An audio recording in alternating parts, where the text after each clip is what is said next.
নমস্কার প্রিয় দর্শক মণ্ডলী, আপনারা দেখছেন easy online Bangla YouTube channel. সকলকে আমাদের চ্যানেলে স্বাগতম। বন্ধুরা, আপনারা কি জানেন রামলালার প্রাণ প্রতিষ্ঠার দিনেই প্রধানমন্ত্রী ঘোষণা করলেন একটি বিরাট বড় প্রকল্প। তো সেই প্রকল্পটি কি এবং কারা কারা উপকৃত হবেন সমস্ত বিষয়টি আপনাদেরকে জানিয়ে দেব। তাই অবশ্যই ভিডিওটি প্রথম থেকে শেষ পর্যন্ত দেখবেন। আর এইরকমই আপডেটগুলো পাওয়ার জন্য অবশ্যই চ্যানেলটি সাবস্ক্রাইব করে আমাদের পাশে থাকবেন।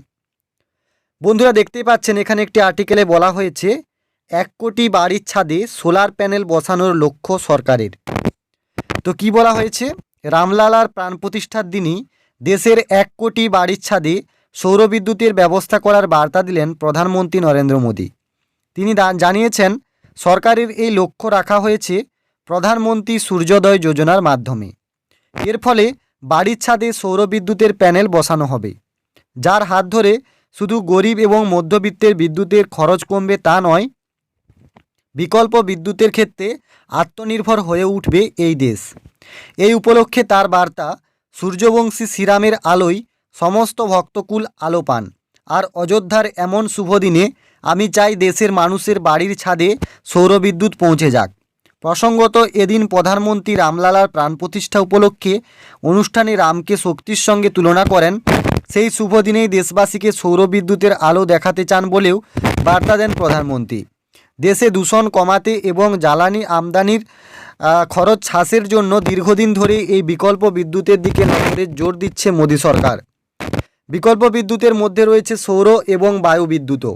বাড়ি বাড়ি সৌরবিদ্যুতের প্যানেল বসিয়ে নিজেদের ব্যবহারের অতিরিক্ত উদ্ধৃত বিদ্যুৎ তৈরি হলে তা থেকে অতিরিক্ত আয়ের সুযোগ থাকতে পারে বলে মনে করা হচ্ছে। মানুষকে আগ্রহী করতে দেশজুড়ে প্রচার শুরুর নির্দেশ প্রধানমন্ত্রীর। বাড়িতে বাড়িতে সৌরবিদ্যুতের প্যানেল বসিয়ে নিজেদের ব্যবহারের অতিরিক্ত উদ্বৃত্ত বিদ্যুৎ তৈরি হলে তা থেকে অতিরিক্ত আয়ের সুযোগ থাকতে পারে বলে মনে করা হচ্ছে। মানুষকে আগ্রহী করতে দেশজুড়ে প্রচার শুরুর নির্দেশ প্রধানমন্ত্রীর। কেন্দ্র চাইছে 2030 সালের মধ্যে ভারত অপ্রচলিত বিদ্যুতের উৎপাদন ক্ষমতা 500 গিগাওয়াটে গিয়ে পৌঁছতে। সেজন্য এগিয়ে আসতে বলা হয়েছে বেসরকারি শিল্পমহলকে। সোমবার মোদী জানান, অযোধ্যা থেকে ফেরার পরে এ নিয়ে আলোচনায় বসেছিলেন তিনি। সেখানেই প্রথম সিদ্ধান্ত নেওয়া হয়েছে এই প্রকল্প নিয়ে আসার।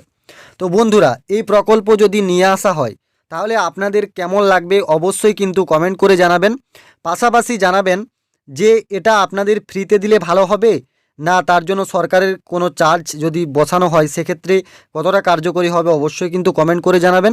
এবং অবশ্যই ভিডিওটি সবার সাথে শেয়ার করে দেবেন। এই সম্বন্ধে আরও যদি বিস্তারিত কোনো আর্টিকেল প্রকাশ পায় যে কিভাবে অনলাইনে আবেদন করতে হবে বা বিস্তারিত সমস্ত কিছু আমরা কিন্তু ভিডিও করে জানিয়ে দেব। তাই অবশ্যই আমাদের সাথে থাকবেন। আর যারা ফেসবুক থেকে দেখছেন অবশ্যই পেজটাকে ফলো করতে ভুলবেন না। সকলকে জানাই অসংখ্য অসংখ্য ধন্যবাদ।